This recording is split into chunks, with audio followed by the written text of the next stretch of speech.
আজ থেকে শুরু উচ্চ মাধ্যমিক পরীক্ষা চলবে 27শে ফেব্রুয়ারি পর্যন্ত। এবছর হুগলি জেলার মোট পরীক্ষার্থী 39,946 জন। নতুন নিয়মে প্রথম ব্যাচের চতুর্থ সেমিস্টারে মোট পরীক্ষার্থী 36,623 জন।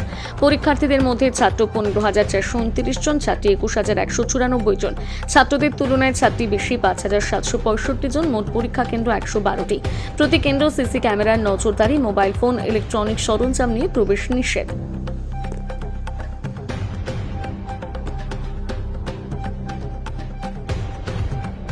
প্রিপারেশন কেমন হয়েছে? ভালোই হয়েছে। মাধ্যমিকের পর জীবনের দ্বিতীয় বৃহৎ পরীক্ষা, কতটা টেনশনে আছো? বেশি টেনশনে নেই আমি একদম। ঠিক আছে, কি নাম তোমার? দিয়া খাতুন। একদম পরীক্ষা তো হ্যাঁ সেমিস্টার ওয়াইজ হচ্ছে না, তাতে কি সুবিধা পাচ্ছ?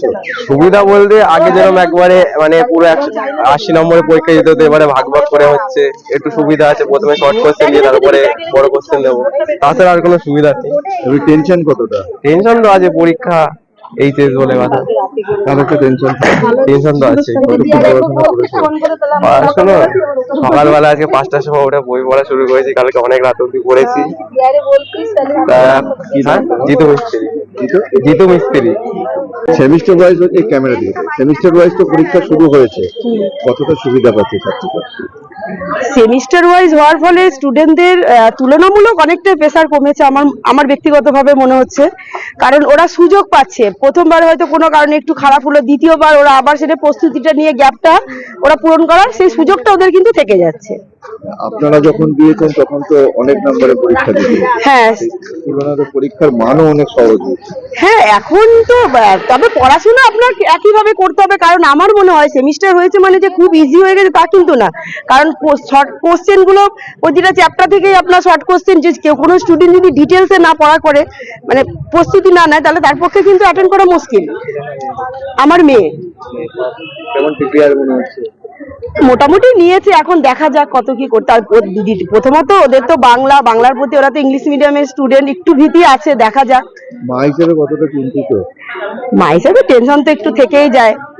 জীবনের দ্বিতীয় সর্ববৃহৎ পরীক্ষা। হ্যাঁ দ্বিতীয় পরীক্ষা,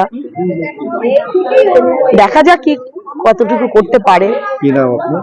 আমার নাম সুজাতা বিশ্বাস।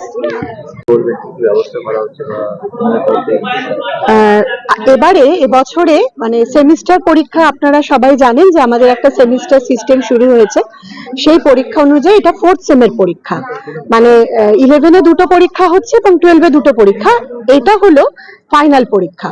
ফলে সেইভাবে যে 100 নম্বরের পরীক্ষা হতো সেটা নয়, কিন্তু উচ্চ মাধ্যমিক, এটাই উচ্চ মাধ্যমিক এবং এটাই বাচ্চাদের জীবনের দ্বিতীয় বড় পরীক্ষা। মানে মাধ্যমিকের পর সবাই উচ্চ মাধ্যমিক পরীক্ষায় অংশ নেয় এবং চেষ্টা করে তারা এই জীবন যুদ্ধে যে তারা এগিয়ে যাবে, তার জন্য মাধ্যমিকের ডিগ্রি এবং উচ্চ মাধ্যমিকের ডিগ্রি কিন্তু এখনো সমানভাবে গ্রহণযোগ্য।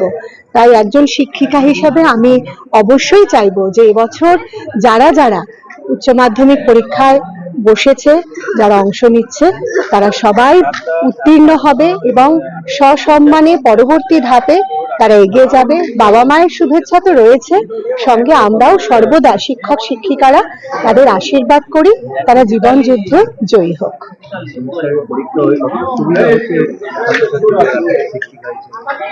দেখুন সিস্টেম তো বদল হবেই। আমরা যখন পড়েছি তখন একসঙ্গে একটা পরীক্ষা দুটো হাতে হতো, 100, 200 নম্বর, মানে 200 নম্বরের 11-12 পরীক্ষা হতো, মানে একসঙ্গে পুরো সিলেবাস। ধীরে ধীরে সেটার বদল হয়ে 100 নম্বরের শুধু উচ্চ মাধ্যমিক হলো। এখন আরো মানে বিভিন্ন কম্পিটিটিভ এক্সামে যাতে বাচ্চারা নিজেদের তৈরি করতে পারে, মানসিকভাবে সক্ষম হয়, কারণ এমসিকিউ, এসএকিউ এবং 5 নম্বরের ব্রড কোশ্চেন, মানে ঠিকভাবে 5 নম্বরের মধ্যে তার বক্তব্য গুছিয়ে একদম টু দি পয়েন্ট উত্তর লেখা, যেটা কম্পিটিটিভ এক্সামের জন্য খুব গুরুত্বপূর্ণ। সেইভাবেই সিলেবাসগুলো উপযোগী করে গড়া হয়েছে এবং আমি বিশ্বাস করি যেভাবে আমাদের এই সিস্টেমটা চালু হয়েছে তাতে আমাদের বাচ্চারা অনেক উপকৃত হবে।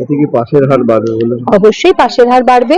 আর সত্যি বলতে পড়াশোনা যারা করে তারা এখনো খুব ভালো রেজাল্ট করেই বেরোচ্ছে। তবে হ্যাঁ, অবশ্যই সবাইকে বলবো মন দিয়ে একটু পড়াশোনা করো। কারণ আমাদের দিদি মমতা বন্দ্যোপাধ্যায় তোমাদের জন্য অনেক সুযোগ রেখেছেন। রাজ্যের মুখ্যমন্ত্রী হিসাবে তিনি চেয়েছেন যে বাংলার ছেলেমেয়েরা অনেক উন্নতি করুক, তাদের জন্যই অনেক সুযোগ সুবিধা দিদি দিচ্ছেন, সেগুলো তোমরা গ্রহণ করার জন্য যোগ্যতা অর্জন করো। আমি মৌসুমী বসু চ্যাটার্জি, এই 11 নম্বর ওয়ার্ডের কাউন্সিলর, আমি একজন শিক্ষক।